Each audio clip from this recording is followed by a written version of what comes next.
The one thing I would say to people, like, if you're lived up and you're like, if Donald Trump wins, it's the end of the world. I wouldn't say that. Like, what I would say is it would obviously be a massive repudiation of neoliberalism. It would be a massive repudiation of interventionism, of warmongering, and I think a lot of it would be an opportunity for all of us to kind of like shake off the fleas that are the last 4 years on the matter. But I want to hear what your argument is as to why Kamala Harris is going to get fucking absolutely cooked. Well, the first thing that I would say is it's a combination of a lot of factors. Is like one of the like theories that I've been pushing for like most of my political career is that like all politics is national now. Like we're getting our local politics is becoming less and less and less relevant, and states are starting to look more like each other, especially Absolutely. those that are close to them. And the thing about Pennsylvania is, and this is also similar in Nevada, where basically what we're seeing so far, and I think early voting is like the realm of charlatans, like the people that talk about early voting and like, oh, we know this is going to happen because of this. You don't really know what the contents of the vote are. At the most, you have like registration and whatnot. But one thing we can look at is people of a certain registration and what their propensity to vote is, and which group of people have been showing up at higher rates than others. And the reason why I'm very doomer on Harris is we've seen like a lot of like evidence is that the turnout among low propensity Democrats is way down, and the turnout among low propensity Republicans is up in a similar to like 2020, except we don't have the COVID mail-in ballot like a turnout boost. So that we're seeing a differential turnout for the Republican leaners are higher than the Democratic leaners. This is very true in like Nevada. I think Republicans have an outright turnout advantage, which they did not have in 2020. Yeah. Like they're up by a lot. In Pennsylvania, I think we have like the Democrats up by like around 300,000 net, and they need to be at least 500,000 like to win statewide. So she's way behind like where she needs to be. And then also like with Pennsylvania registration, there's been a continual like shift of people from Democrat to Republican, like a significant number more. I think it's like 80,000 more people registered Republican than Democrat over the last year. It might even be more. I'd have to look it up again. But that's kind of my main thrust is like, and it kind of tracks with my own vibes, which is why I kind of lend it a little bit of credence, which is it's 2 weeks before the election. What am I doing? Like, what is the internet political discussion? It's not people like all unifying around Harris like it was in 2020. I don't know about I don't know if you guys remember back then, but like my community and your community, we were all kind of like pushing for Biden. Like we were saying, you know, no, I voted for Joseph, Robin, and Brandon.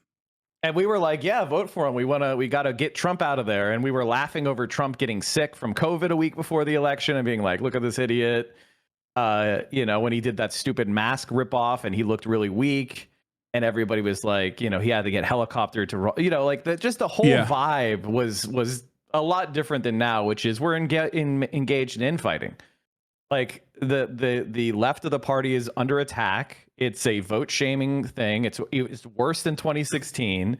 There's a lot of young people that are not seeing anything like about Gaza to give them any hope.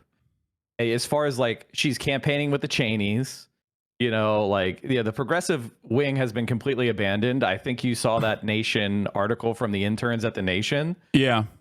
I don't think that is just a bubble. I think that is a sense that's like out there that, you know, so vote for her because here's of what the I genocide. Think. Are you ready for this? Like, I think that, not to get all Nate Cohn over here, but I think that if, like what I'm looking at right now is what the Democratic Party has very openly communicated. They're saying they have a pathway to victory that does not revolve around people who care about American foreign policy, people who care about Israel and Gaza, and young voters that they are relying on.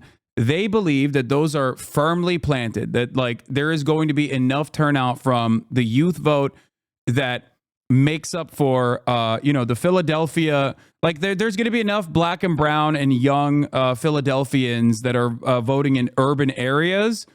And then that the real problem here is to just like decouple former Republicans or never Trump Republicans away from Donald Trump and just get them to go out and vote. It's very clear that we both agree that that's their strategy, right? Like that's precisely what they're doing. They are gambling with their regular constituencies and their propensity to turn out because they are taking it for granted and they are hyper focusing on a couple key targeted swing districts, a couple key suburbs, basically, where there are college educated white voters who have either, logged themselves as independents and have fucking voted for Donald Trump twice or at least once. And they are trying to get those guys to come out and vote for the Democratic Party. Now, I just think that has absolutely no chance of working because, like, I think a lot of people take large swaths of the electorate for granted, and that's not how people operate. I have this. This is something I showed before, but I just popping it on my camera real quick. Yeah. But basically, tell me how interested you are in this election using scale 1 to 10. This is the lowest it's been for Black voters and young voters, like going back to 2004. Oh no, I remember looking at this data as well. Yes, this is very, very important. I totally agree with you. Disastrous for the Democrats. Like, there's really no way to make that up with like swinging somebody who's a like suburban voter. And there's been $200 million spent in Pennsylvania. Yeah, so that's this election cycle, and the numbers are bad. Like, they're not. She's like she's well behind like previous Democratic candidates at this point in the race. So that's the real problem here that I have been screaming about for months at this point, is that like obviously the message that you are presenting is unsuccessful if you've dumped $200 million into communicating that message in every fucking ad possible, and the polls have not even shifted, right? Or worse, shifted in Trump's favor. So clearly the message isn't working. Now, of course, they're too fucking late at this point. It's too late for them to just like all of a sudden communicate a very different message. And I think that like ultimately it's leaving it on it's a coin toss. Like it's leaving it up to a very dangerous gamble that like Philadelphia urban voters are going to turn out no matter what because they're worried about Roe v. Wade. They're worried about like Trump being a fascist, and they're going to do the lesser evil voting. They're going to do the harm reduction voting in enough numbers that they can fucking cling on to a couple of these suburban voters, which, by the way, polls have shown that method is unsuccessful. That's the craziest part about this. I guess like in general polls, it shows that Kamala Harris is leading. Or is leading on Biden in terms of like white college educated voters. I have seen that. Like, she has maintained a strong presence in white college educated voters. It just matters. It's entirely dependent on where those white college educated voters are. If they're not in Pennsylvania, she's fucking cooked. Because I think the thing for me is like, first of all, she hasn't given people a reason to believe she should be trusted with the presidency. Like, at the end of the day, they reject Joe Biden, and her mission should have been show a vision for the country that would have been different than Joe Biden, a change election. And the reason why that was necessary is there was a Franklin and Marshall poll that just came out. I can link it to you if you want. But basically it goes through all this stuff. This is in Pennsylvania, and it's disastrous. It's fucking disastrous. Like, is it the legislative session? Shapiro insults protesters? No. No. Here, I linked it to you. I linked it in chat. No, link it in the Discord chat. Oh yeah. That's old as fuck. Yeah. Here, I'll link it to you. I got it. I found it. Okay. Yeah. Dear readers, I'm okay. If you scroll down, and the thing that really shocks me is the last time Pennsylvania residents thought their finances had been better than 1 year ago was October 2020. Yeah, I see that. So basically, for the entire time Biden has been president, people have been saying, no, my finances are worse off than a year ago. And like that, you can't ignore that. And like Kamala Harris did. And she just basically said, I wouldn't have done anything different than Biden. And that's the message people got. And as that's the message has gotten out, her momentum ended. It stalled completely. Do you think, and this is crazy because like voters originally said that they weren't going to punish Kamala with Biden's economy. She hugged him. She had a blank slate when the swap out first occurred, which was crazy. It was like I remember looking at polls being like, that's what, like, what a gift. What a gift to the Kamala Harris campaign. This is something like when she first dropped out, I know you and I were like completely open to her. And I feel like that was a sign, you know, we were representative in our communities of like the larger youth progressive wing of the parties where we were like, okay. And then when Walz was picked, we were like, okay. And like we were all chomping at the bit, ready to, you know, jump on, you know, become K-hivers. And the reality is, you know, she went into the DNC. She made that disastrous right-wing speech. Ezra Klein of the New York Times, you know, he did an analysis of it, and he said it was the most right-wing Democratic nomination speech he'd ever heard. Yeah, and it was because it was, like, yeah. And that's when the momentum stopped, and all the momentum she was seeing, all the movement in the polls that got her ahead of Trump was young people, was, you know, progressives coming home, was, you know, and a lot of people think of this like ideology in a totally wrong way. They think of like if somebody says they're moderate, it means they're a neoliberal centrist. And that's not what it is. It's more of a statement of your own like persona or your own like feelings about like time and time again, it's ballot measures. Time and time again, ballot measures have consistently proven that the most popular thing in the heartland, in the Midwest, in the Sun Belt, no matter where you go, is a lifeless, faceless, progressive ballot measure not associated with a Democrat directly. Americans love voting for instituting full-blown communism in the form of a progressive ballot measure, but fucking despise the Democrats or despise the Republicans as well, depending on where you're looking at. So, yes, the idea that like the average independent moderate who fancies themselves to be in directly the center of all of these issues is a silly one. And ironically enough, that's why I was excited about the Tim Walz prospect, because I thought that that would actually force the Democratic Party's hand into putting forward or at least defending a progressive message, because right. Tim Walz, with a one-person majority in the state Senate in Minnesota, actually signed into law many of these measures that were considered radical by the Republican Party and maybe even radical by some in the Democratic coalition. Well, here's the thing that's really interesting about that is notice how none of the attacks on Tim Walz were about the policies he passed in Minnesota. Yeah. It was about fucking how he has a fake dog or how he abuses his son or all this shit. Exactly. They originally laughed and were like, oh, what a stupid mistake that they went with radical Tim Walz. He's a communist. And none of that shit actually worked even a little bit. But the problem is the Democrats actually fucking moved away from that.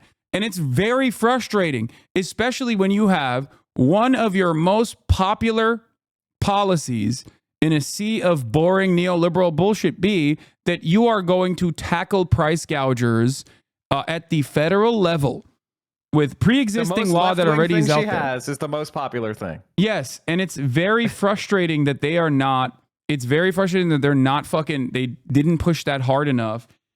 Even though Donald Trump kept saying that's like Venezuela. And the only thing that happened to that policy was that it grew in popularity in that process. It literally became more popular despite the New York Times op-eds about fucking how, this is impossible to implement and Kamala is just doing this or Republicans consistently attacking it. Yeah, the moderate voters are all over the ideological map. You want to explain this to people?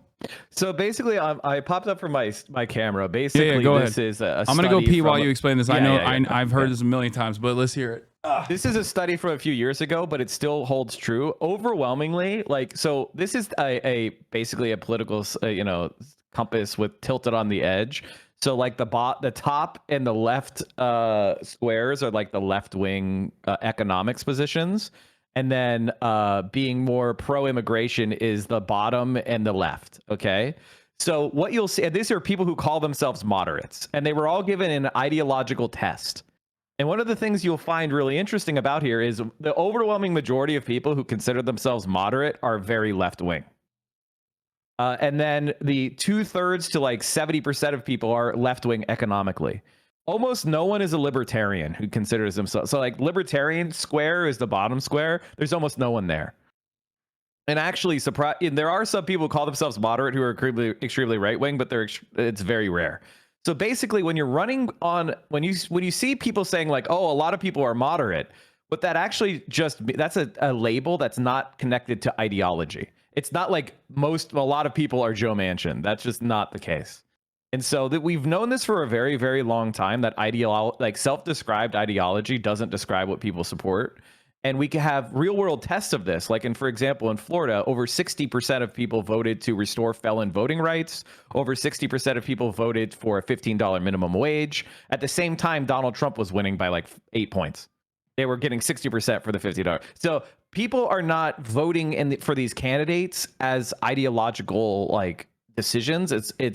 It's a lot different than that. And so when Kamala Harris goes to the right on these issues, what she's actually doing is not really winning over a population that exists.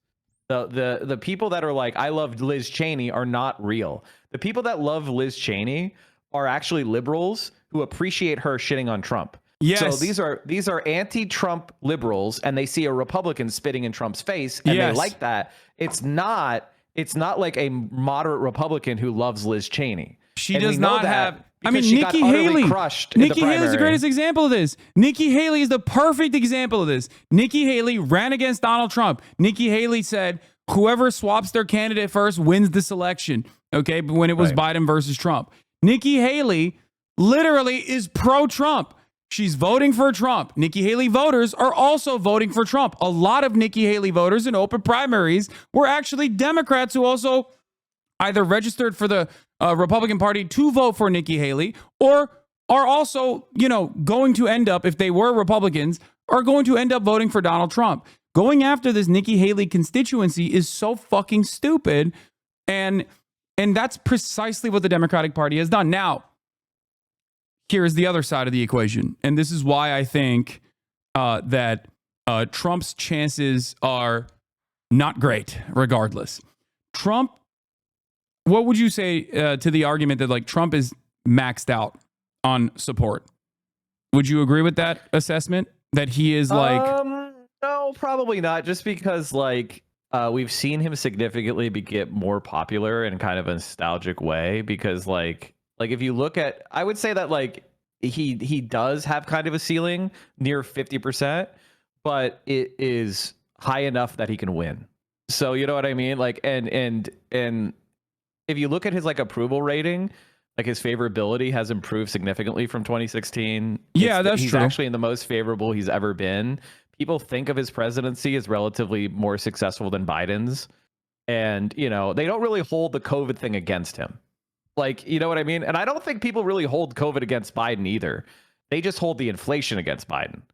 And whereas with Trump, they think of like the pre-inflation, low interest rate growth period, right?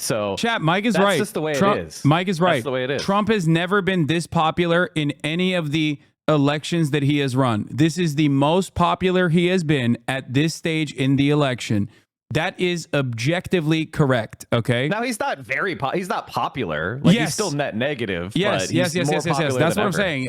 This is the most popular he has ever been while running in an election. Okay. Elections that he's won, election that he lost, doesn't matter. This is the most popular he has ever been. In terms of the electoral support, I believe this is the highest he has had as well in the polls. Yeah. No, he's never been better in the polls. Yes. In the three elections, like the polls right now, Trump has never been better. Never. Yes. So like for me, that's the kind of thing that I look at where I do like a sanity check. Like, okay, is it possible that the polls are wrong and that Harris is like could win? The answer is yes. I think whenever you're looking at polls from a scientific perspective, you should look at that and recognize they have a margin of error and it's possible. And then when we start to think about like, okay, historically, why did the polls get it wrong? Why were they underestimating Trump in both 2016 and 2020? And the answer is a certain type of low propensity Republican voter turning out and being hard to poll. And the question I keep asking myself is, does it seem like with the evidence available that those people are showing up again?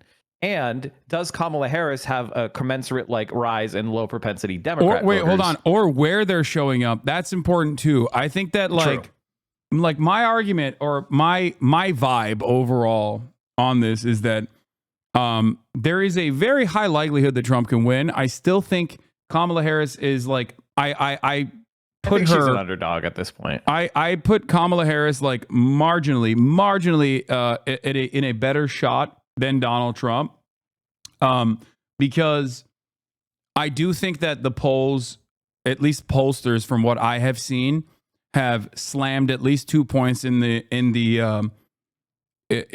Trump's favor in an effort not to repeat the mistakes of 2016.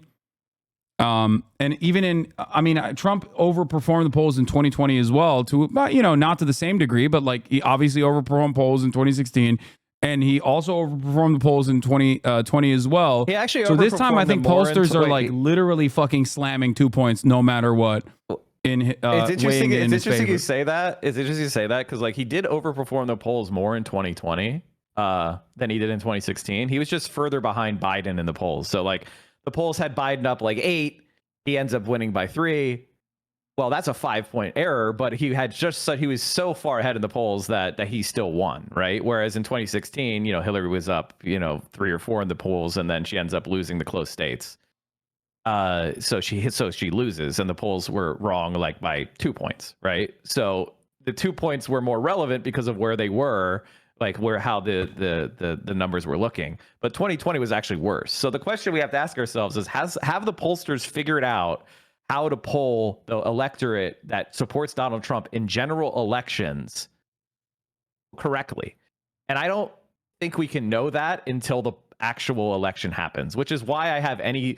If I thought that they had done that, then I would say the polls are accurate. But the reason I think, if you're betting, to me, I think that it's much more likely that they got it wrong again, because it's very hard to like get these people. Yeah, no, it's notoriously difficult, which is why I think they're just straight slamming 2 extra points. That's what I'm saying. I don't see any evidence that they're just doing that shy Trump adjustment. Like, so it's funny you mentioned this, because back in 2015, when Jeremy Corbyn was running for the first time as the nominee for Labor in a general election, and the polls were all very much in favor of the Tories because they had this shy Tory weighting on it. And I was one of those people that looked into it and said, oh no, I think Corbyn's going to massively overperform. And he ended up he almost won the election outright. But there was a massive polling error against the Tories in 2015 because of that shy Tory weighting that was being applied. I don't think I see any shy Republican weighting being applied. No, I don't think I don't think it's shy Republicans. I don't think it's a matter of shy Republicans. I think it's a matter of like it not being able to predict low and mid propensity voters accurately. So they're just like throwing that on the board. Like they're just weighing it in that direction so that they don't come short again. That's what I think is going on, because I don't think no Trump supporter is shy at this point. Okay, there's no. That's what I. Yeah, they're loud as fuck. Okay, they love Donald Trump. They love saying they love Donald Trump. They're calling him daddy. They're fucking insane over there. I don't think it's the shy. Saying spank me. Yeah. I know. Yeah, I don't think it's the shy Trump voters necessarily. I think it's more so like how many of the fucking crackhead constituency that like. How many of the podcasters, like podcast watchers, divorced dads galore, are actually going to turn out on election day and go out and vote because they're legitimately fucking, they think Kamala Harris is a Marxist or whatever the fuck they believe. Well, I mean, I think the place to look, like, about the Nevada, like Ralston, right? Yeah. That's not looking good for the Democrats. He's been covering it pretty. So this is not Pennsylvania, so I don't know. I mean, I lived in Nevada for a bit, but I don't know it as well as Pennsylvania. But what I understand is like they're massively underperforming like ever before.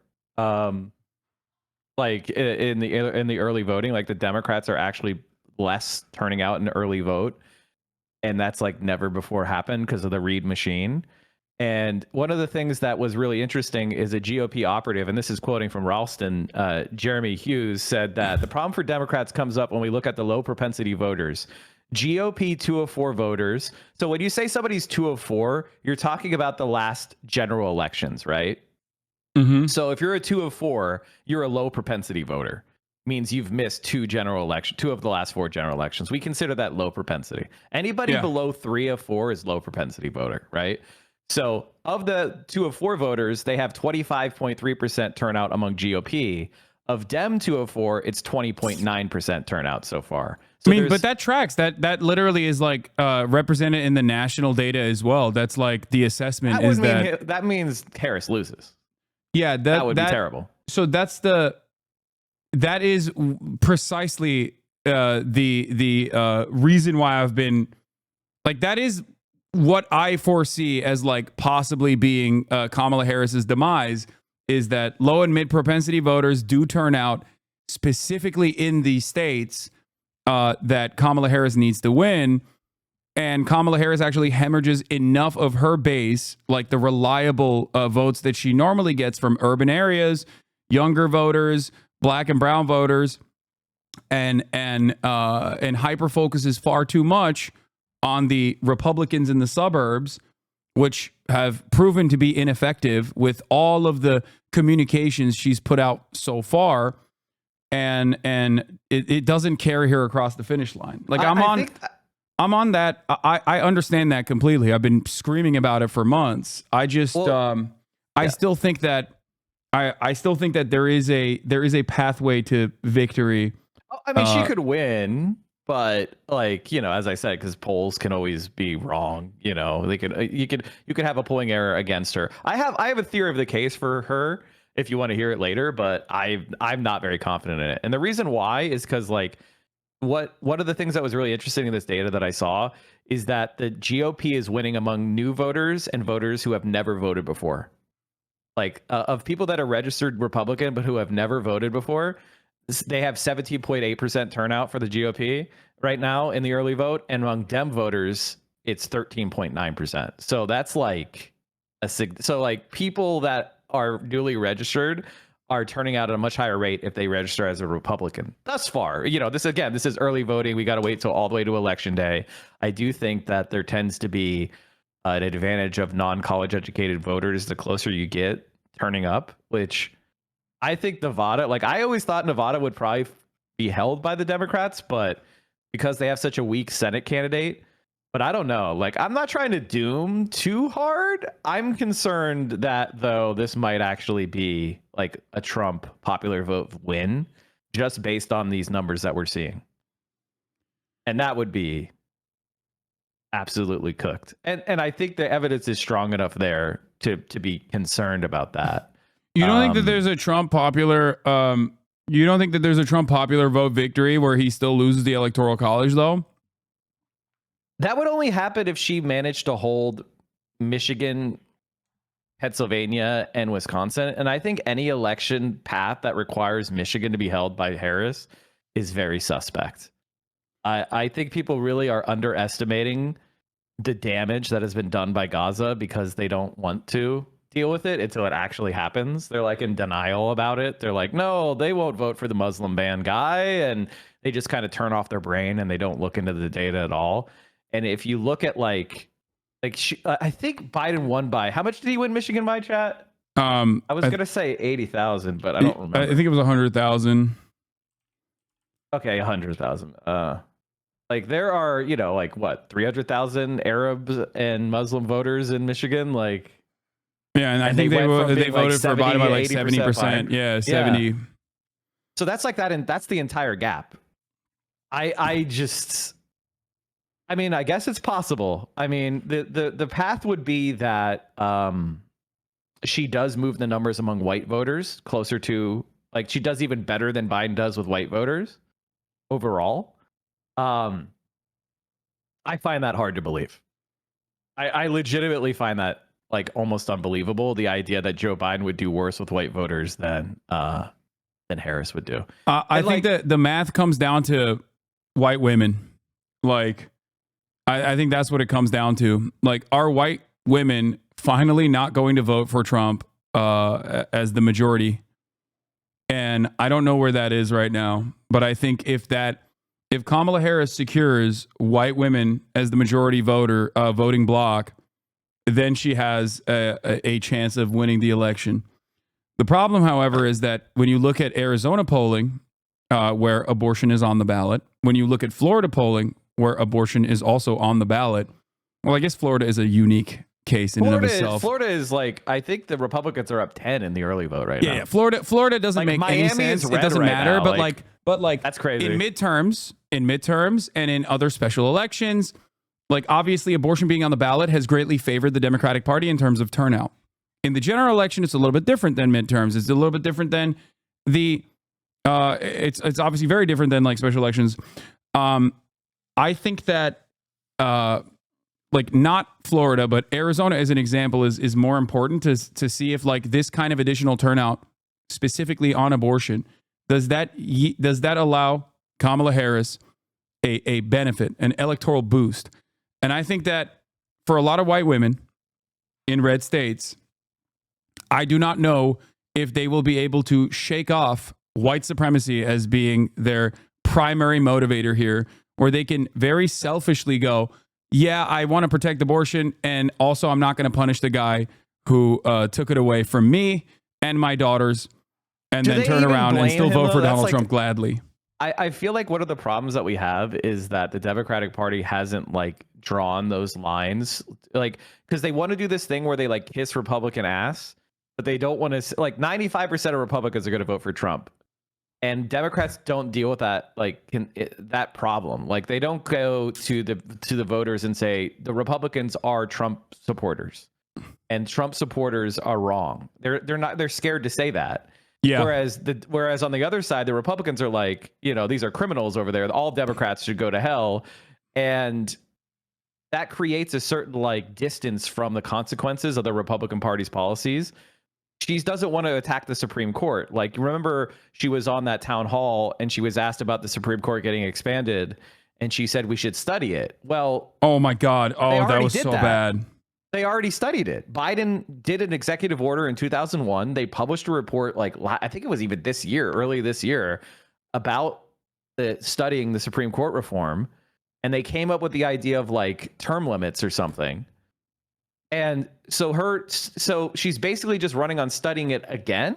Yeah, no, she has concepts of a plan. That's her concepts of a plan shit. Like Kamala Harris is like she always does this. She used to do this in 2019. We used to make fun of it, where she would be like, we're going to begin to start thinking about the steps that we must take in the future as a prospect arises. It's like, what the fuck are you saying? Like, that's not an answer. You're just dancing around the fucking issue.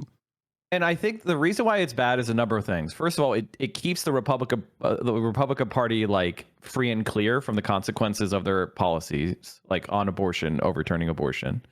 The second thing is it doesn't give Democrats it doesn't like force Democratic politicians to take public positions on court reform.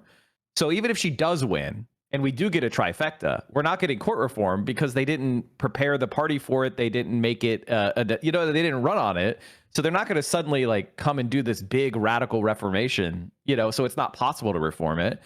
And then the Democratic base voters are not equipped with the knowledge of knowing who's to blame. So regular people aren't going to figure that out either. So you're kind of like expecting people to be like super educated about, who's to blame for who in 30 years of Supreme Court precedent in history, but also not blame Harris for not having a clear plan. So people are supposed to be educated, not want a plan to fix it, but then ignore the fact that there's no plan. It is an incoherence. And this is the problem with Harris, is she wasn't challenged in a primary. She wasn't forced to like come out and make promises and give concessions to various groups to win a primary election that are in the Democratic Party and kind of shore up her base. Yeah. And so she's kind of just like assumed the base is there, and now she's going to the right, and there's a big problems with the base, and the turnout and the vibe is down because of the genocide is clearly one. She said fuck you to everybody to the left of Attila Hun. She's holding hands with Dick Cheney. And like, it's not that these people are going to vote for Trump. They're just not going to show up. Yeah, no, that's my theory of the case. No, okay. So we're in agreement there. I'm like, I don't disagree with what you're saying. I don't even think she's done enough fear mongering against Donald Trump, which is kind of crazy to say. Like, I don't think that she has actively communicated what she agrees with his immigration policy, except for the that's the major issue. That is exactly the major issue here. Like, one of the things that has made me so angry in the way that the Democratic Party has presented immigration as like they are going to be the border, they're going to be the border party, is so fucking stupid. Not because you're making a concession that like immigrants constitute a national security threat, which is unique in the history of the Democratic Party, at least in contemporary history. This is a unique thing that the Democratic Party has given ground to. Okay. And that makes voters in your own base go, wait, what the fuck? Okay. So I guess we're for the border wall. All right. Well, the other guy has been pro border wall always. And you just now look like a flip flopper. But beyond that, I think that it is a terrible place to it's a terrible way to communicate a winning message, because now you can't even bring up how Donald Trump is an extremist on the fucking border. They are genuinely, I think, fearful that if they bring up Donald Trump's insane anti-immigrant policies as a massive problem, because they saw that one fucking poll that said like 60% want mass deportations, they're now stuck with this idea that like if we tell people that that's going to happen, like that people are going to run in and set up concentration camps once Trump is president, that everyone's going to go, oh, I love that. Well, first and they're not even actively communicating how fucking devastating that will look like for the humanity of these supposedly 20 million people that have been living in your fucking neighborhoods, that work at jobs that you don't see, that you take for granted. But then also the economic issues that come along with that as well. Like all of these, a litany of problems. And they're not actively separating themselves and positioning themselves against the Republican Party's policies on the matter by simply saying, oh, they're ineffective. They're not effective enough to be the immigrant mutilator party. We will be the immigrant destroyer party. It's very stupid. Well, I think the main thing is, first of all, they never care what issue polls say. Okay, like, 70% of people support a public option for healthcare. They're not running on it. Why not? I mean, because they don't care. They don't care to run on things that are popular. They are that has nothing to do with what they're trying to do. So why are they doing this like right-wing immigration ploy? It's the same thing that Obama tried. He was the porter in chief. They tried this whole strategy of run to the right and then we'll compromise with the Republicans. Biden tried it. He said, we'll do Trump's immigration policy. And they said, fuck you. We want mass deportations on top of it, And the main issue that we have here is that the Democratic Party is too far right. And they created this immigration disaster because they maintained Trump's policies on Cuba and Venezuela, where they did economic sanctions and they destroyed these economies, and they sent millions of refugees to the United States to flee these situations that are created by our foreign policy. And Joe Biden is a psychopath, warmonger, neocon on foreign policy. And so he likes it. He wants to have Venezuela's economy destroyed. He wants Cuba's economy destroyed. For sure. And he doesn't want to pursue the policy. Like, they had a trifecta. They could have pursued some sort of policy. But again, he loves the filibuster. So these disasters exist. And they exist because of the policies that the Democratic Party supported. And now there are consequences for supporting it. And the solution that they've come up with is adopt Donald Trump's 2016 campaign. There's no way that people who are racist against immigrants are going to choose Kamala Harris over Donald Trump, no matter what Kamala Harris says. If Kamala Harris set up a death camp for immigrants, they would still vote for Trump over her. So what is she even? What is the point of this? Yeah, and it kind of tells you that their main goal is not really these policies. It's more of a kind of shaping the electorate in the way that they only want to win a certain way. Right? They only want to win with this kind of neoliberal interventionist, American hegemonic version of the Democratic Party. They don't want to win with like a FDR. Like FDR ran on the good neighbor policy, which is we don't interfere with you. Yeah. That was that was the wall. That was the Waltz message as well. It's like, you don't, we're not going to, that was such a banger message on both abortion, trans issues, everything. You could just like slap that on and be like, why the fuck is the government interfering with a medical professional and the decisions that a healthcare professional is making with a fucking patient? Like, it's not up to us. It's up to the professionals. Like, you don't know what the fuck you're talking about. And the same thing with the trans issue. Like, they've been running scared from it, and it turns out it's a fucking dud. And when Kamala Harris is given the right to go up there and you know, you could easily spin the trans message into an abortion message as well. Yeah, you know, because it's bodily autonomy. Yeah, and no, like, it's the same principle. Like, but that's the other thing. Don't even try. But that's the other thing. So, Mike, that is part of the reason why I think that there is still a slight marginal victory for Kamala Harris here. Is that the Republicans have very stupidly hyper focused on like duds. They are doing the reverse of what the Democrats are doing, ironically enough, by hyper focusing on idiotic shit like the trans issue. Donald Trump's response to how he's going to solve the economy, while he still polls better because Americans remember a time when Trump was president and think fondly of that time and think that they were doing better. That's the only thing carrying him on the issue of the economy.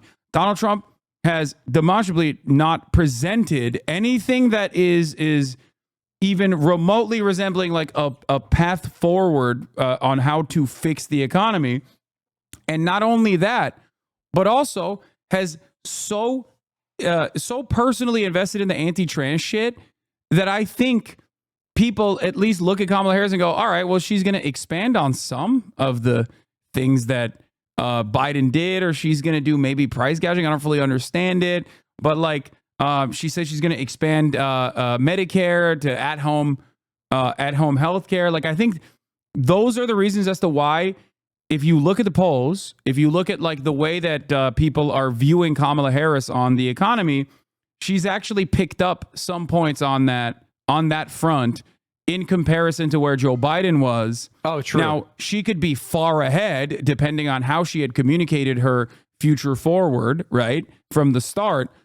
But I do think that is one of the major players here that like the Republicans are also throwing the election right now as hard as they fucking can by slamming hundreds of millions of dollars in ads on trans issues in a country where 64% of the population is like, I think trans people are discriminated against. Like, I don't really give a fuck. Like, I don't really fucking care. Who cares? This is weird as fuck to hyper focus on. I do think the Republicans are very weak on their campaign as well, but you know, because it's a very odd campaign because Trump has already been president, and we've never had in our lifetime a situation where you have an incumbent president running for election where it's not immediately adjacent to his current term. You know what I mean? Like, the gapper situation causes this thing where people have enough. It's been, you know, long enough that nostalgia could kind of kick in, and the problems of then are not exigent anymore, and now it's the problems of today. I think that's also a communication flaw for him. No, but I also think it's a communication flaw from the Democrats, not reminding people of what it was like when their fucking grandparents were dying with a ventilator in their fucking throat because they believed Donald Trump's lies about COVID is like a perfect way to remind people in a way that Democrats like, because it's like not even an issue, right? You're just talking about the misinformation, the hateful bigotry, and the annoying arrogance of these fucking idiots in the Trump coalition. But they can't do that either, because then you're being mean to Republicans, and you can't be mean to Republicans while simultaneously trying to win Republican votes. Well, that's the thing. It's important to remind people of like what they hated about Trump, but also to offer them something different. You know, like, you don't want to just remind people that they can avoid the ads by subscribing at the top of the hour. You want to give them the opportunity to also use their primes. You know, they don't just have... Son of a bitch, dude. God damn. I bring you on and you betray me like this. You steal my fucking... It is the top of the hour, and the best way to avoid the ads is to subscribe. That's bullshit. I mean, I don't know if you guys know this, but tier 3s are actually the single best way to support a streamer, because they count for more. Like, if you spend the same amount of money on a tier 3, it counts for 6 sub points, as opposed to 5 if you were to gift 5 subs. So the best thing to do, tier 3. I mean, obviously. Then you get the extra emotes. It's great. Yeah. Anyway, what was I saying? Oh, reminding people of how bad it was with Trump. I Yeah. think that the main reason they failed to do that is because they don't really have a vision of their own. You know, when Walz came in and he had that list of policies that we talked about that he A small business. She loves small businesses. Yeah, I mean, there's a lot that's bad here. I don't think it's there is no like very clear pathway to victory here. I simply look at polls which are even more, I feel like even more unreliable than they ever have been. There's obviously junk polls that like greatly favor Donald Trump, that almost feel like messaging polls in general, where they're just like, yeah, no, Trump is up fucking +4 or whatever. And beyond that, I think that like it's still it basically comes down to like the most reputable polls. They're very close, and they still have like a marginal victory for Kamala Harris over Donald Trump in the states that she needs to win. I wanted to hear before I let you go, like why you are saying that it's definitely locked. Pennsylvania is definitely gone. I don't think that is. I actually think that Pennsylvania will probably be one of the closest states.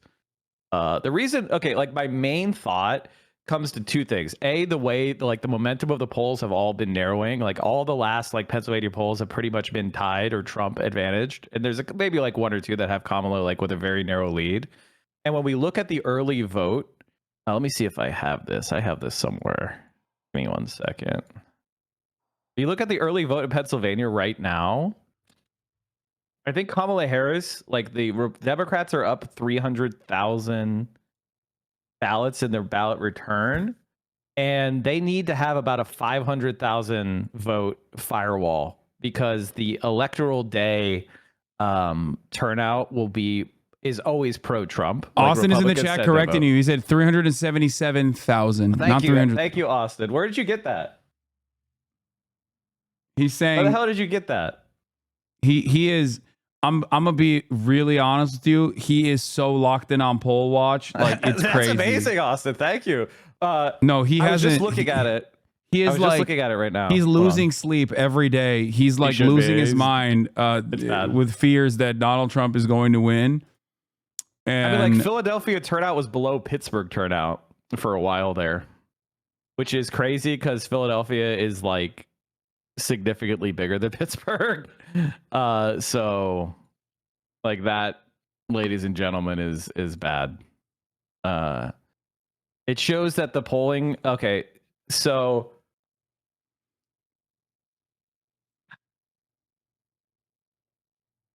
yeah, I mean, I'm looking at the applications, and even right now, the Democrats only have a 504,000 applicant lead, and they would basically need like every single person. I'm looking at the numbers right now. So there's 1,985,329 like vote by mail and absentee ballot requests total, and the Democrats have 1.1 million of those. Okay, Mike, this is not an ambush Austin, at all. Do you but want to debate me? Come on. Would you want to talk to Austin as well? Austin, would you come on? Would you want to get on the call, Austin, to counter some of? Absolutely, come debate me, Austin. Everybody, it's not come like a debate. It's not a debate. This is like we're all like-minded individuals. I don't want this to happen, but I'm really pissed at him. Who are all trying to hold on. I'm gonna add people into the DM group real quick. I'm gonna add Austin into it. Bring him in. We're all trying to make sense of what the fuck's going on, and no one here wants Donald Trump to win, for the record. I know, contrary to popular opinion, contrary to what like naysayers might say, Austin, turn your camera on. Turn your camera on. Hold on, I don't know what's behind me. Hold on. You don't know where your camera is? No, okay. I'm on my laptop. Hold on. Listen, I'm not trying to. Listen, I know that my position is not going to be popular among a left-leaning community just because it is what it is. But I think it's. Look, I'm kind of here on the like. I'm in the I'm of the mindset, Mike, that like I'm not gonna ambush you and be like, you're wrong, she's gonna win. Like that's insane. Like I'm not one of these insane liberals. It's like Kamala is gonna like clean house, all the polls are wrong. Like it's a toss-up. At the end of the day, it's a toss-up. I don't think we should feel good. Now, where I do disagree with you is the presentation that the data that you're pulling from the early vote is indicative of her like for sure losing. No. That's not what really I'm saying. bad. That's not what I said. That's the way to me it's presented is that What I said was I think Pennsylvania will be the closest election, and they need about a 500,000 vote firewall.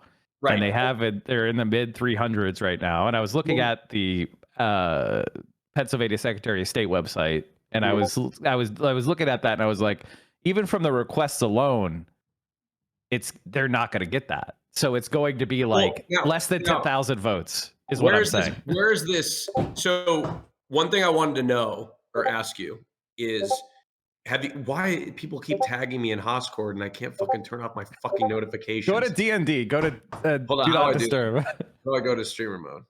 People You keep fucking boomer! You want me to switch to my PC? You're a professional fucking streamer. How do you fuck this up? I'm not. No, I'm not. Hold on. I gotta order. I don't want to wait. No, you're cooking. Just put it on Do Not Disturb mode. I don't know how to do that. Hold on. Just give me a second. I think it's literally in your bottom left corner on your fucking thing next to your profile picture. Click on that. Settings. Okay, do not disturb. Invisible. Do not disturb. Okay, cool. Do not disturb. Yeah. All right. My question to you, Mike, is number one, where's this magical 500,000 number? Because I've heard it too. So I'm not saying you're wrong. I'm just saying basically it's a ratio. It's a ratio thing. We're kind of making some assumptions, like because we expect the day of vote to be heavily Trump.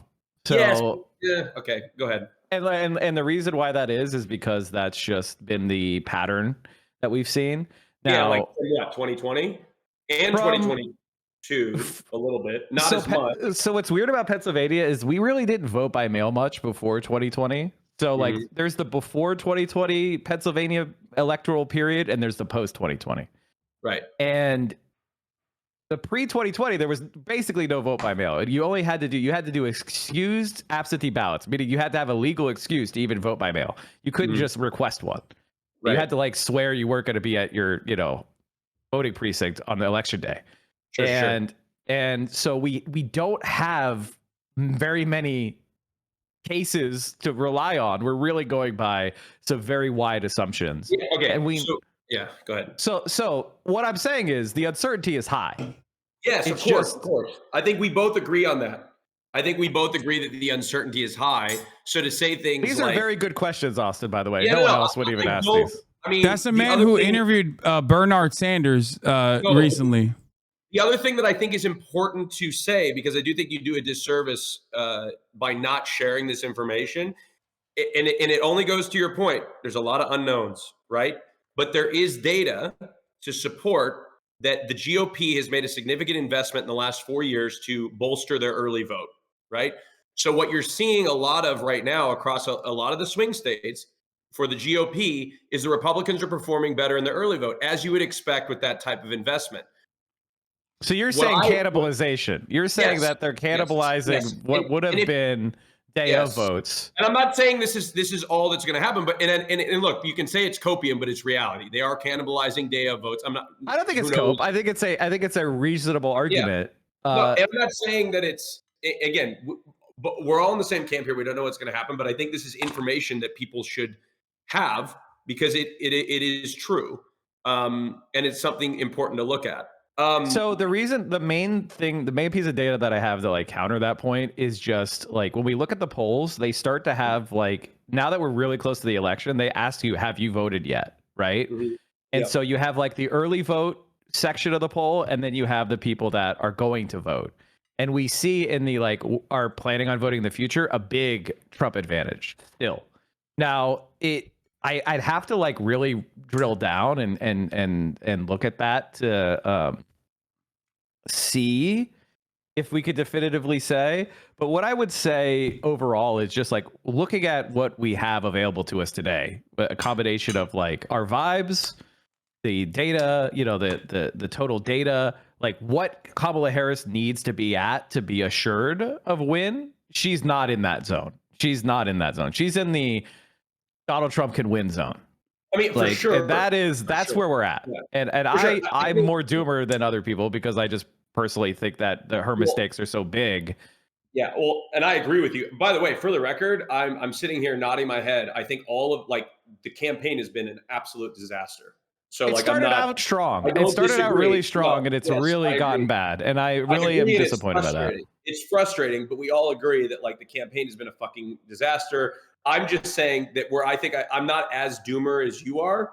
And the other thing is that I don't know where I found this stat, but in 2020, I think what we're all making this assumption because we all paid very close attention to the 2020 race, right? And Republican day of voting, where Republicans show up and vote on the same day, was R plus 30, right? In 2022, that fell from R plus 30 to an R plus 10. Because in 2022, obviously, it's but Trump, it's a midterm, and Trump wasn't in there. And also, I know. Oh my God, it's an important data set to look at because it does mean something. It may not be something that you can extrapolate into the main election. You can extrapolate it. It is already extrapolated. It's that Kamala's leading on high propensity voters. I could talk about this if you want. So just very quickly, we have a high propensity versus low propensity. What we've seen is a shift that's been very unusual. For almost the entire political history, the Republicans were the party of higher propensity voters, meaning lower turnout election equals higher likelihood of Republican winning. Rich voters, wealthier voters. Yeah, because the more educated you are, the more money you make, which are not always linked, but in general they are. They're not totally though. The more likely you are to vote. So people who make $1 million a year, they have a 99.9% turnout rate. So so the richer you are, the more you vote. And so historically that was always advantageous for Republicans, lower turnout, special elections, midterms, Republican advantage. But with Trump, there's been kind of a declassification of the parties, where we're no longer we don't how much money you make doesn't tell what party you are anymore. Whereas before it used to be wealthier equals Republican. Now it's not the case.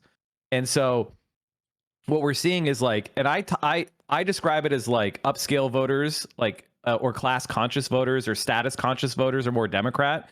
And then you have I don't know, white trashy or trashy people that would think, who own a F-350, they're not poor, right? But they have a certain, they have a trashy aesthetic. They have truck nuts. That's not a poor person thing. That's just an aesthetic thing, right? And so we're seeing that. And with Trump, he does really well with these low propensity voters that are conservative. Yes. And so in the midterms, now that we have those high propensity voters, those teachers' pets voters are going Democrat because they don't like the way that Trump makes them look. They don't like the way that he makes the country look, and they're voting as a status thing against Trump. That means Democrats are going to do way better in midterms and way better in specials than they did before. Now we have the general election for the president. This is the highest turnout election. So the question of who's performing better with the low propensity voters of their side. And I think that it's very, at least in my opinion, very clear that Donald Trump is doing much better with the low propensity Republican conservative type than Kamala Harris is with the young college student. And the data you have is from, and I think you use this, you draw this conclusion from the data that you have in Nevada, and I saw that exact same data point. I think, no, the other one was, it's another thing I posted from a couple of days ago.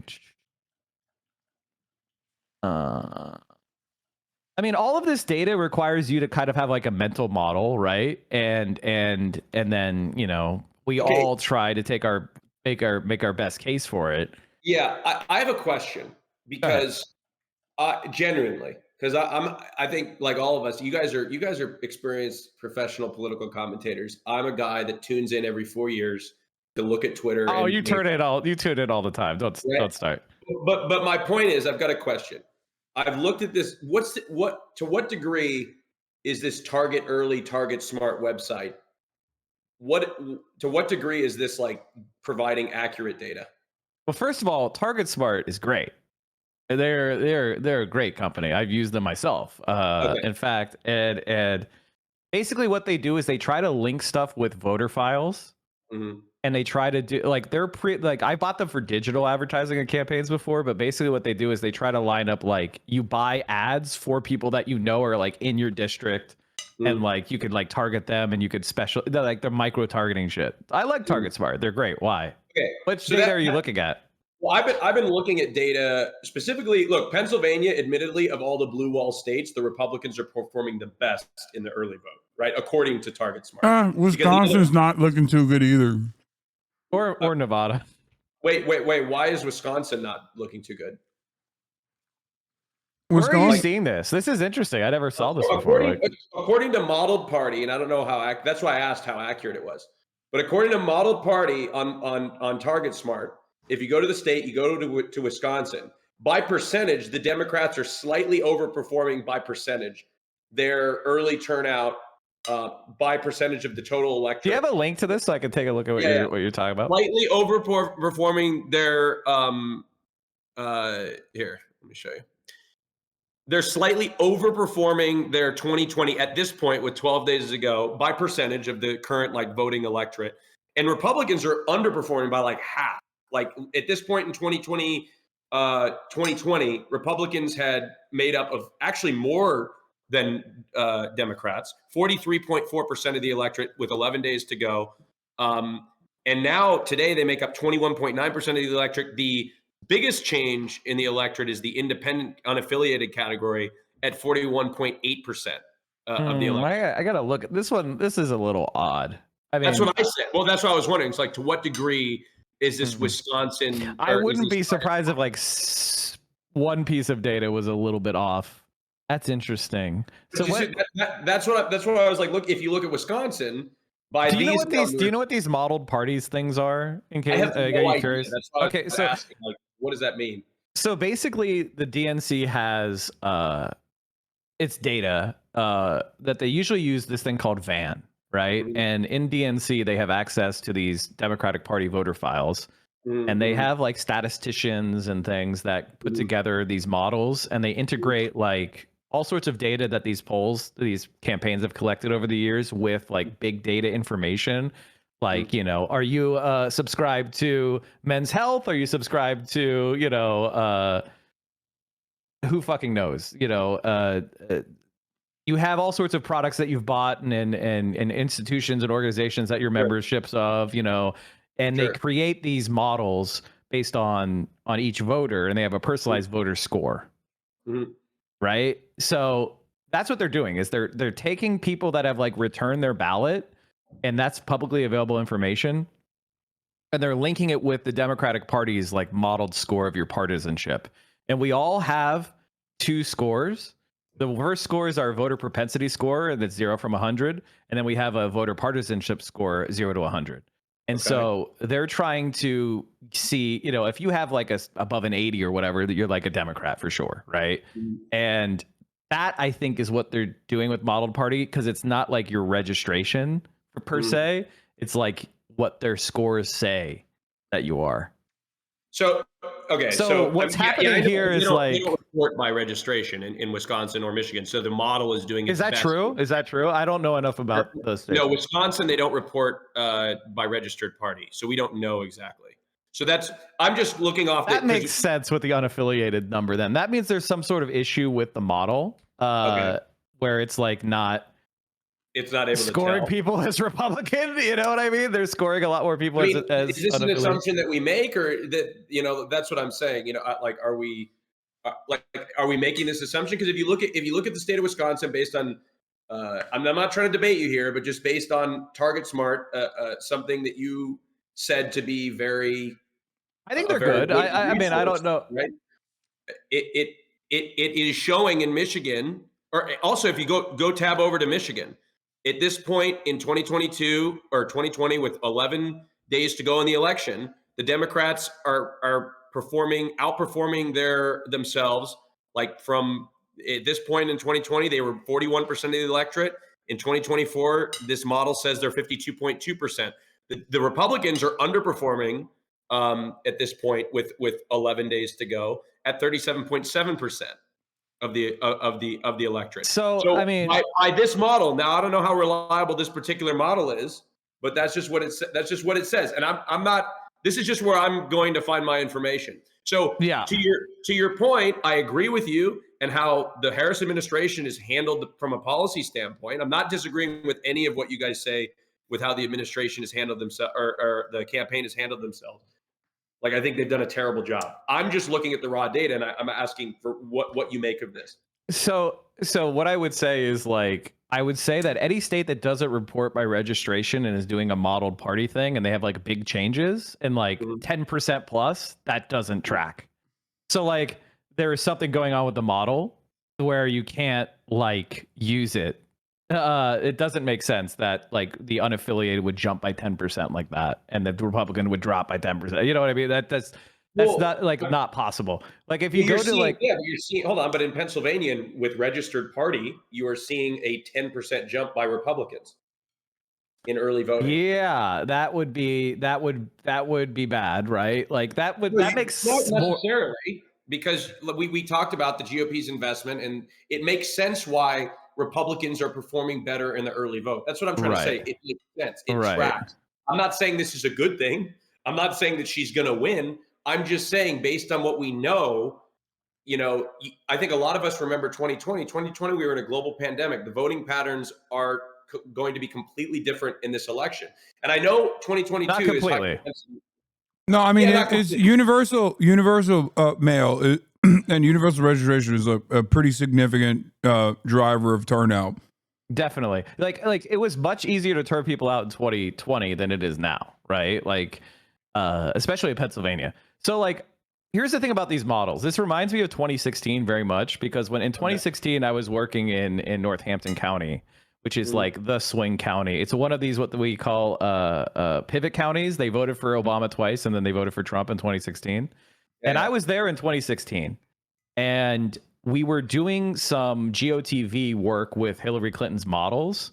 And we were going and knocking at people's doors and expecting them to be strong Hillary supporters, you know. Sure. So they were like Democrat partisan, but their propensity was lower. So we were trying to make sure that this Democrat actually went out and voted this time, right? Okay. Which is a key turnout goal. Is if people like could agree with you but not show up, or they could like definitely show up but not agree with you. So you want to change, you want to persuade those people, and you want to make the people that agree with you show up. That's the goal of a campaign, right? In a nutshell.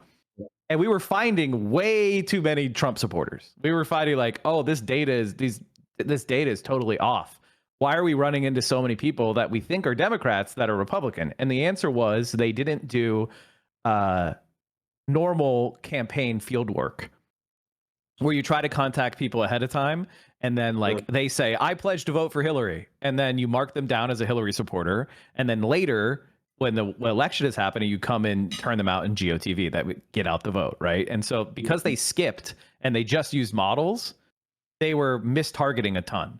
So whenever I see a modeled score and it's like a very important part of anybody's like mental strategy of like what's going to happen, I'm very skeptical of it. It's not that it's wrong.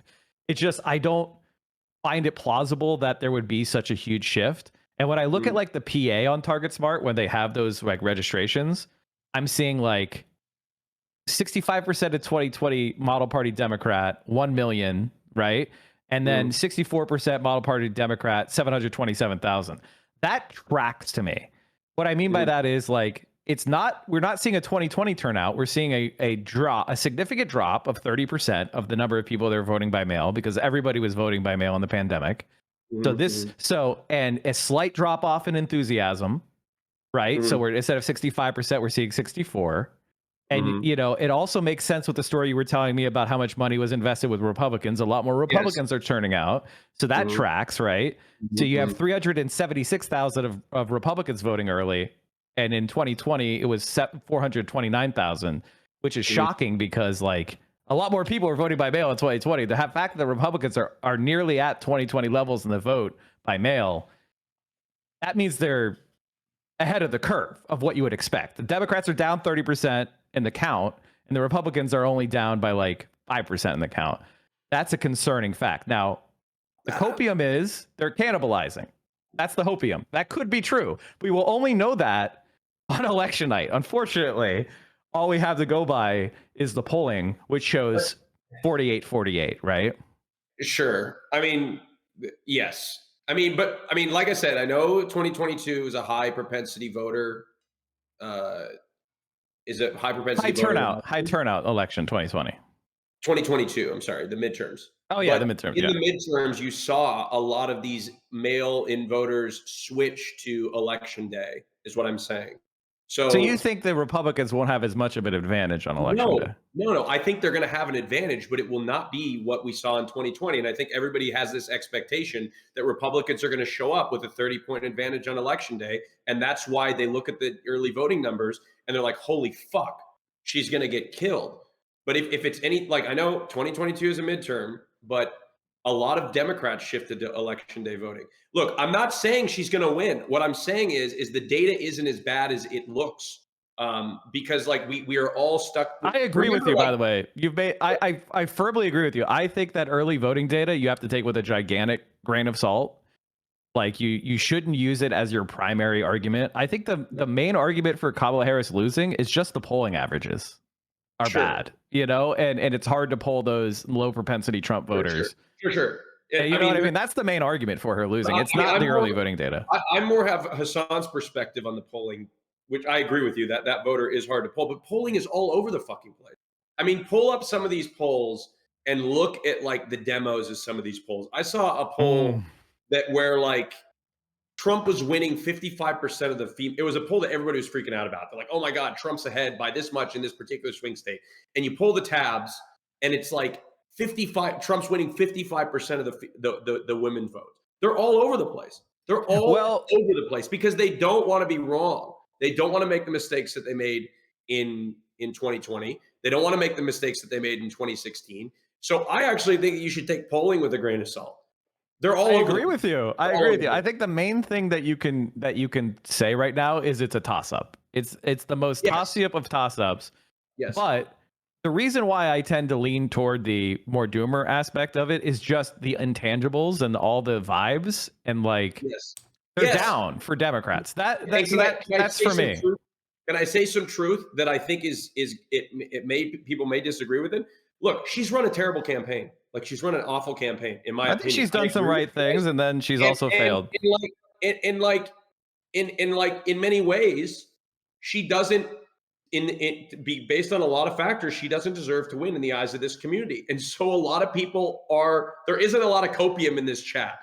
A lot of people think she's going to lose, and people want her. Like I don't even know if they want her to lose, but they want to feel vindicated by that fact. Right? I 100% agree with you that we are more likely to want her to lose. I'm not saying that they're wrong for that. I'm not saying anybody's wrong for that. However, what I'm saying is there is no, like, even when I present like things that are fact that in the data, call it copium, hopium, whatever you want, it's shoved away in this community because people refuse to accept the fact that she could possibly still win.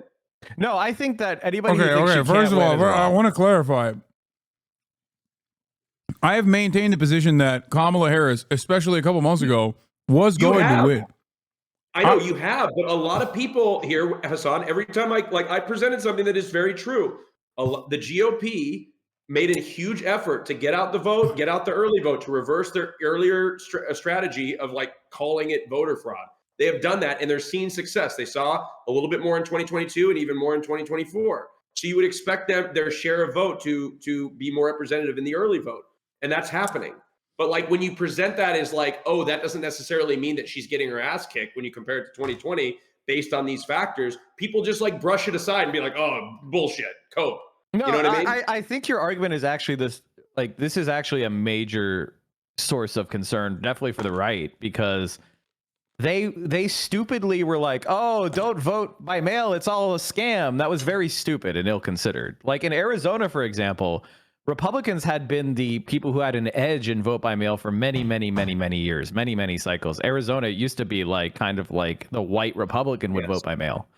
And it now when Trump kind of like did his whole thing about, oh, don't vote by mail, that's very stupid because when somebody votes by mail, you can bank them early and you can call them up and they'll say, oh, yeah, I already voted for you and I sent my mail-in ballot already. And then you can go and see, did that actually happen? And you can, were they an absentee ballot requester? Did they return it? That's usually available information for a campaign.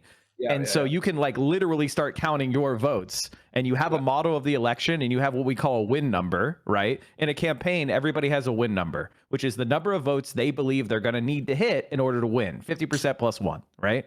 And that is what every campaign is trying to do, is find that win number and deliver that win number through a combination of their, their field organizers and their field campaign and their paid canvassing and everything they're doing to try to get to that number. And I don't think you're wrong to point to the fact that the Republicans have changed course on here. I think that's actually a really good point, that you can't just say what happened in 2020 is going to happen again. You can't do that. That's fucking stupid.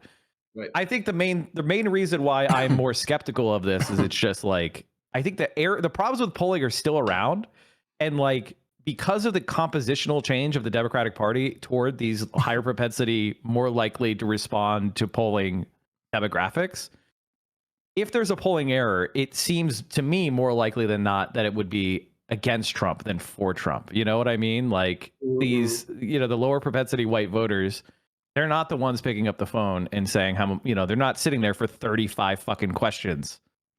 You know what I mean? Like, and there some changes have been made to try to capture those people, but that's kind of the problem that I see is when the election is this tight.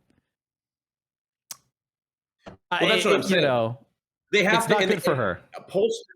Pollsters have to make a decision. They have to guess what the electorate composition will be. And then they'll take that and they'll go do polls, like they'll go poll that percentage of the demographic. They at a certain point, they have to guess. And historically, they've been wrong in 2020 and 2016 with the general election.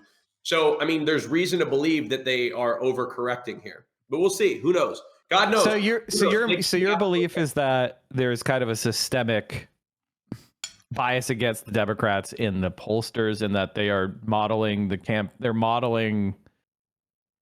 so here's the thing. Can we talk about likely voters for a second? So like how that actually works. So there's like two different methods of doing it. You have like a hard likely voter screen and what we call a soft likely voter screen, right?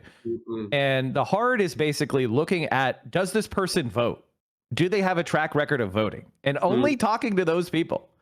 And then the other side is a soft likely voter screen is this person registered to vote? Yes. And then you ask them, how likely are you to vote?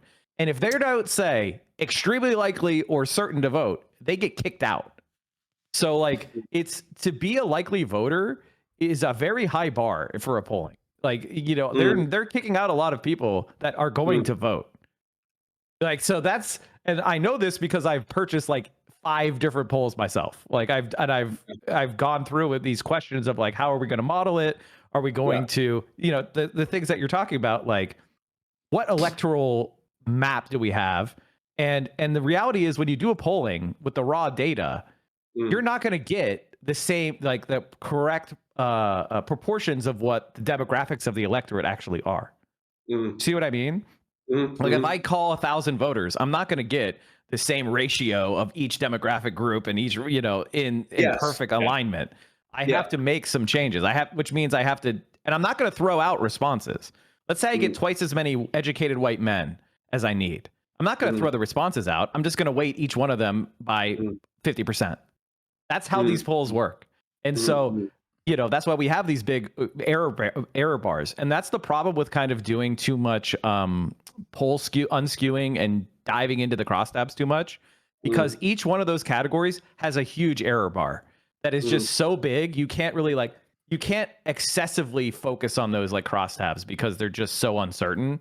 And you unless you're doing what we call an oversample, where you like intentionally try to get a demographically representative sample of a subcategory, you shouldn't dive into you shouldn't try to go into them too deep. This is a kind of me autistically data dumping. I'm sorry, but this is the important thing to know. I mean, it's something that I didn't know. And again, like I said, and like Hasan said, we don't want Trump to win. You know what I mean? I want Kamala Harris to come out tomorrow and say, let's do a ceasefire in Gaza and let's do an arms embargo. And I think Joe Biden was a fucking idiot and he was too soft on corporations. Me too. That's what I want her to do tomorrow. Okay. Like that's I would love that. And it is mind-numbingly frustrating why this is even fucking close. It's close because she has No, not I run a know good why campaign. it's close, but it's annoying why it's close. That's why. It's fucking annoying. It's She did really fucking well in the annoying. debate. She did really well in the set pieces, and then it got to the point of like, why are you running for president, Kamala Harris? And she doesn't really have an answer for that. And that's like the most fundamental problem is you have to have some passion, some reason, some campaign ideas that are really important to you. And they're just she's just so stage managed, and she sticks so much to talking points, and she says nothing that is like authentic. It doesn't come across that way. Like she comes across as like repeating the same like 5 things. And I understand why she's doing that, but it's very much not popular with like younger generations, which she desperately needs. Yeah, and the Democrats, it's just like they have no killer instinct at all. None You're at all. telling me. No killer instinct. Like, why didn't they were fucking cooking with the weird? These motherfuckers are weird. They're obsessed with trans people and no, you don't understand. You don't understand. You don't understand. We have to make sure that we love the Republicans. That's what's important. Like as a career Democrat, okay, as somebody who has been practically like a Democrat by name since I was like 8 years old. Okay, why the fuck would I give a shit about what Liz fucking Cheney has to say? And you know who that? And you said it earlier, Hasan. You know who that excites? My parents, who are also career liberals. Okay, it doesn't get anybody. It moves nobody. So it's going to really blow your mind when the Democrats are campaigning with Donald Trump against Tucker Carlson in 8 years. When Donald Trump is like, I always knew Tucker Carlson was a cuck. Yeah, like he's gonna be out there with fucking Pete Buttigieg, and everybody's gonna be like, "Oh God, Donald Trump, my king." If what Mike is saying right now to those in the chat comes across as shocking to you, that's because you're too young to remember how much people despise George W. Bush and Dick Cheney. Okay. Yeah, I'm old. I was like like it sounds unimaginable with today's eyes, but like the level of disapproval that George W. Bush had on his way out, that Dick Cheney had on his way out. Do you know what Dick Cheney's was when he left? Like it is. I don't remember what the exact approval rating was, but it was so fucking bad. 8% or 12%. Yeah, that's something like that. I remember George W. Bush was like 25. Yeah. People were so excited for Obama to come in. His approval rating in the beginning was like 60-some%, wasn't it? Like 65? Like he could have come in there and done a New Deal. Like and that's part of why, like the reason why, like not to get too off into a tangent, but just the reason why we're having these crises with fascism rising is because when we had an economic crash, we did not respond to it. And we kicked a bunch of people out of their homes. And we had the slowest recovery in the history of America economically because they did austerity. And that led fundamentally from Obama handing the baton to Trump because they just left so many people to rot and so many places that were deep, deep blue. You know, like Northampton County voting for a Republican is fucking insane because they had Bethlehem Steel headquarters there. We're talking about like they built the Golden Gate Bridge's steel beams were built in Bethlehem Steel's works. Like the idea that would vote for a Republican is fucking insane. Okay. And that is the crisis that we still haven't fixed. Not to go back to the election here. Yeah, of course. Why are we doing that? No. But I want to ask you, Mike, of all the swing states, what state do you think she's performing the best in at this point?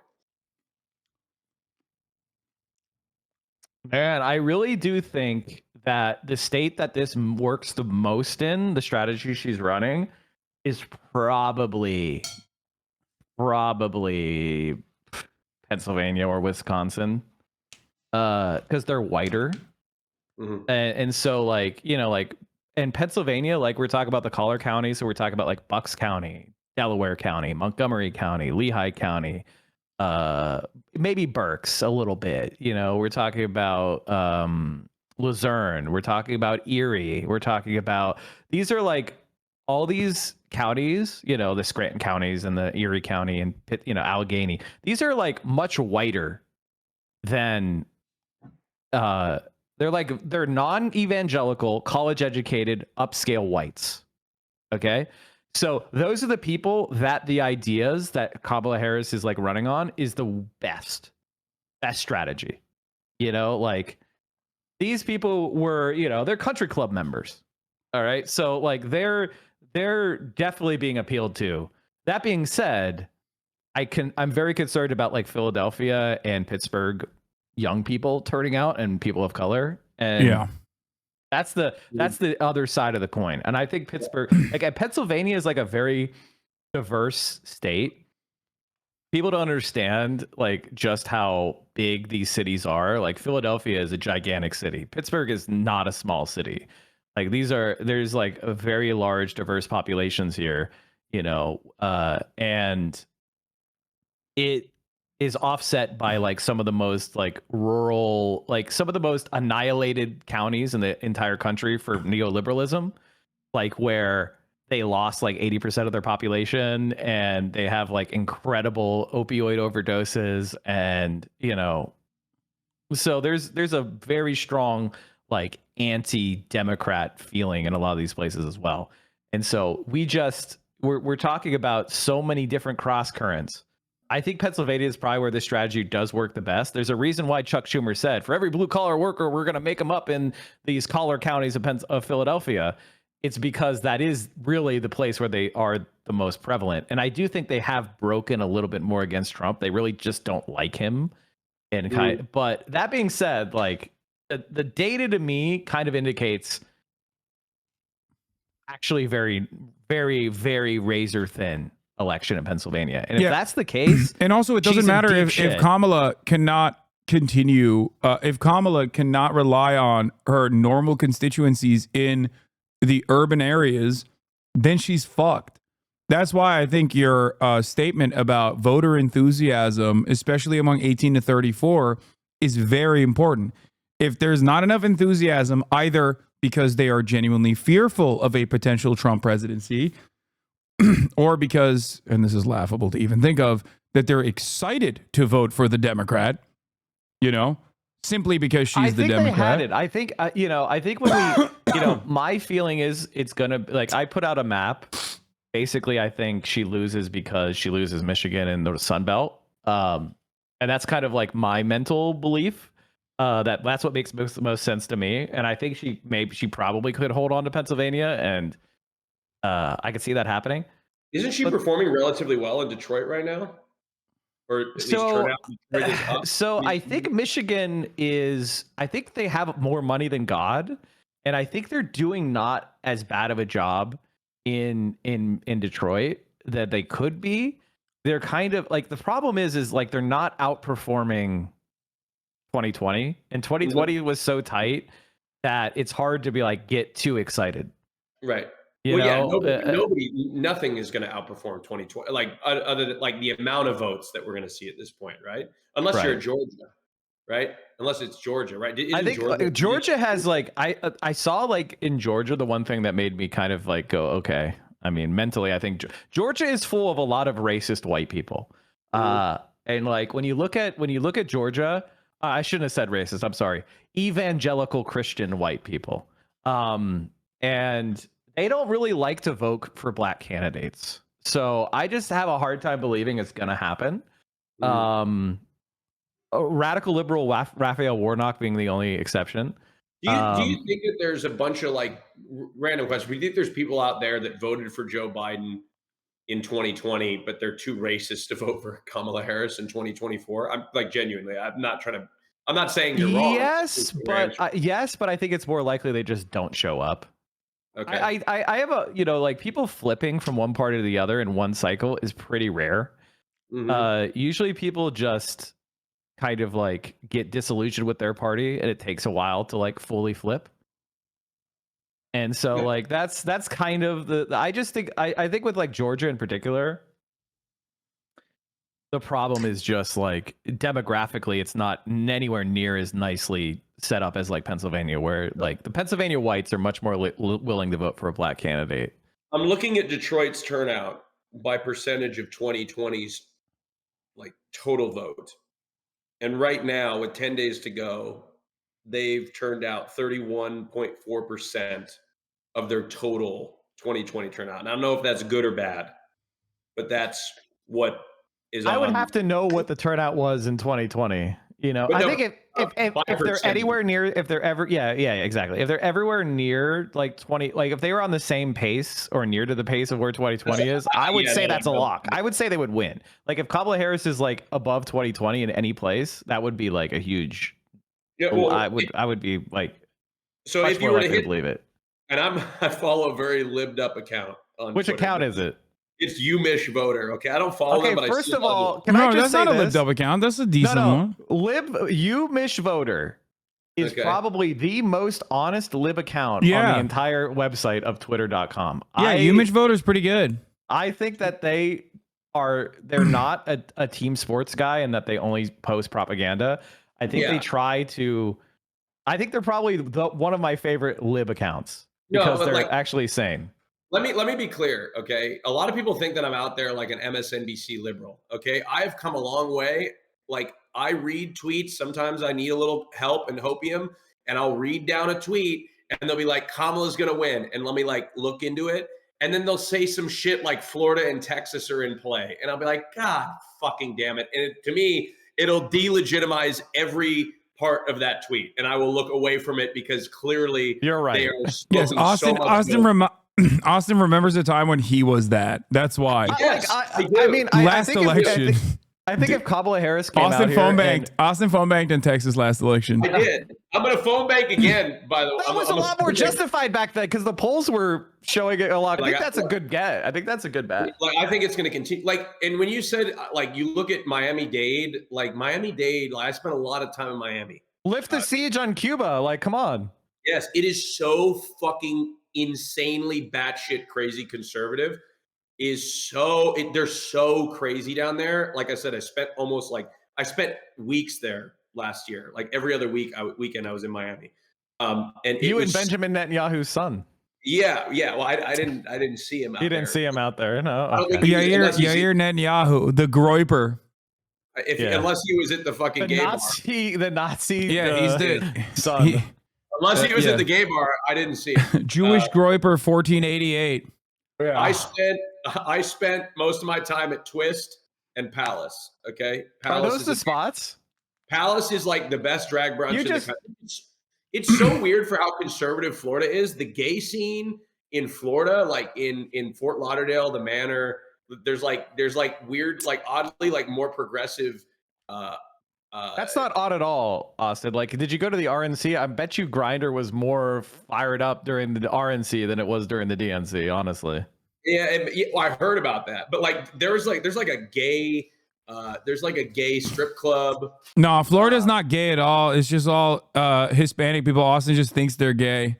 No, well that is true, but like the Manor is gay as fuck. He sees like a Latino man, and he's like, "Oh, that's a homosexual," and he's like, "Oh, never mind. That's the most misogynistic, homophobic person I've ever met in my life," and he's voting for Donald Trump. That doesn't mean they're not gay.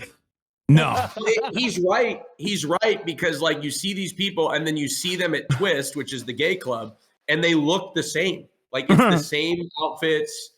Everything's the same. But anyway, yeah, that's no shock to me that Miami-Dade is like conservative. And like I don't even think that we'll see the Democrats catch up at all in Florida. I don't even think that sucks. Like, when we get into like voting election day, I don't think it'll ever flip back blue. Like once that sucks. That's really bad. Like it's just not going to happen. Like the votes have flipped to like red. We're not going to see it like swing back blue. I don't think at all for the rest of the cycle. Like it's just going to be red the whole time. Like Florida's going to be called like at the beginning of the night. I'm so surprised because Florida ran a former Republican congressman as the Democratic nominee for governor last cycle, and I thought that was like the secret of getting Republicans to vote for you is to just like run really right wing. But I don't look at Florida and what's happening in Miami-Dade as like what's going to happen anywhere else because Florida. I don't think anybody's looking at Florida as it's the same thing with Ohio, right? Like the Democrats have fumbled Florida and Ohio with kind of this bland centrism, and like other than we're holding on to Sherrod Brown with the skin of our we need him. Like if the Democrats don't win that Iowa Senate seat, Bro, Sherrod is even worse than what I say Sherrod, because it's not. His name is Sherrod Brown. I know. But I was just trying to fuck Sherrod with is you. the most insane way I've I was ever just- I heard was just someone trying to refer fuck to with you. him. Okay. Now I'm. At Anyway. least Sherrod is like funny because you expect him to be Sherrod Brown. You're like, oh, that's like a black guy, and then you're like, oh my god, that's just the whitest man you've ever seen. Like, Actually, he's a really Sherrod sounds he's like a alien from fucking Star sounds Trek. like somebody's drag name. But yeah. What was I saying? He's probably the highest above replacement level senator in the nation. Like people will say like Manchin or whatever, and it's like nah. It's Senator Brown from Ohio. So hopefully he wins. Genuine. Oh, go ahead. Sorry, because there's two things with this election. The first is like, is Kamala Harris going to lose, and just how far behind are the Democrats going to get in the Senate? You know, because like if they get beyond the reach of actually taking the Senate back, then they literally will never be able to do anything or appoint another judge ever. So that's kind of what I've been looking at. Like, can the Senate hold? I'm not as worried. I mean, like, you know, if Harris loses, she deserves it. But like, how much damage is she doing down ballot? So, genuine question. Like, in 4 years, are we looking at like another election? Like, what is Trump going to do to, like, is he going to cling to power? Like, are the is the country over as we know it? Like, what is going to happen in your opinion if he wins? Well, I mean, the president is incredibly powerful, and this is something that liberals don't like to hear. So he can do tremendous damage. And obviously, with the Supreme Court already being radically right wing, if we also lose the Senate, then you're probably going to see a couple retirements, and then the 6-3 majority will be locked in a little bit harder. I think that the main thing we need to be focusing on is like getting the biggest landslide we can in the midterm. I think, you know, Donald Trump is going to do some dumbass fucking shit. People are going to hate his guts. His policies are very unpopular. And when it's just him standing on the stage, I think that, you know, and not on the ballot, I think we have an opportunity to organize against you're him. You're gonna see a lot of woke liberals. Like, remember when the Democratic Party was like, abolish ICE? Yeah. Well, first of all, that's not even a radical opinion, because ICE was fucking created because of Bush. Yeah, and also, why people forget ICE is some sort of a radical fucking position. People forget. Yes, the Patriot Act is new. You're absolutely correct. From like ICE and Department of Homeland Security is relatively new, and a lot of people have forgotten that it is a relatively new thing. And they take it for granted. But I'm just simply stating that, like, Kamala Harris running on Medicare for all, or even voting on what I like to call like the most progressive messaging bills of all time, whenever there's like a fucking Republican in charge and holds the Senate and the House, is exactly what the Democrats did. The Democrats were way more radical under the Trump administration than they actually ended up becoming when they were actually in power. The one thing I would say to people, like, if you're lived up and you're like, if Donald Trump wins, it's the end of the world. I wouldn't say that. Like, what I would say is it would obviously be a massive repudiation of neoliberalism. It would be a massive repudiation of interventionism, of warmongering, and I think a lot of it would be an opportunity for all of us to kind of like shake off the fleas that are the last 4 years of you know, this incredibly damaging war in the Middle East that's expanding out of control. This is where I disagree with you 100%. I think it's an opportunity for organizing for sure. You're right about that 100%. Well, okay, are you saying that you think the Democratic Party is going to go to the right? Is that what you're trying to say? Yes.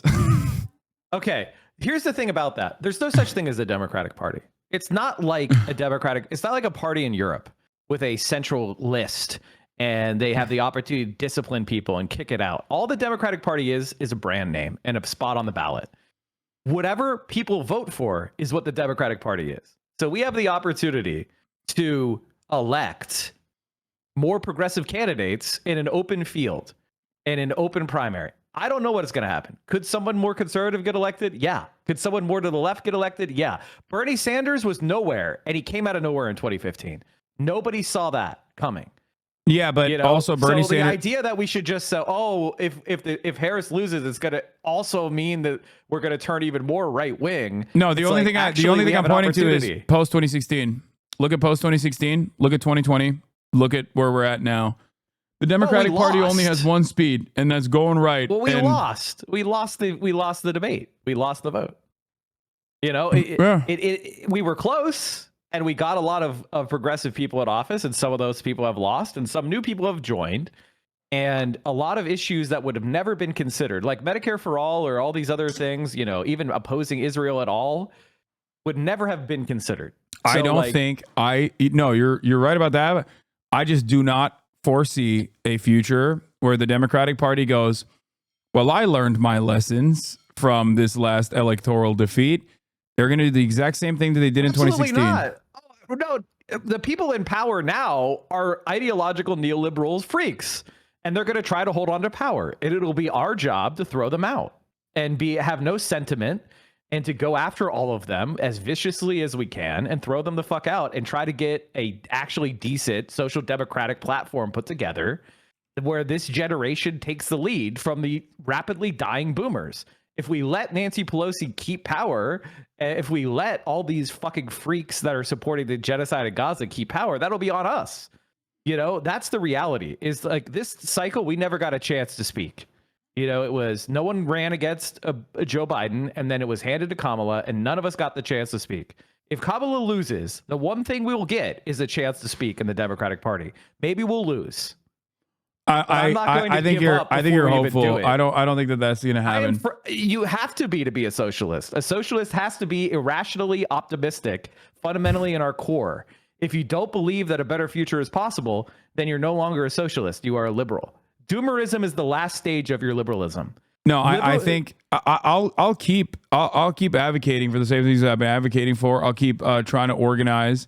I'll keep trying to build some kind of counter momentum within the Democratic Party. But having said that, I have no confidence that the Democratic Party will go down. Let me give you one vignette. I think they would. I think they would rather blow up the ship than allow. Of course they would allow any kind of like progressive. Of course they would. Well, then we don't let them. Well, let me give you an example of what I'm talking about.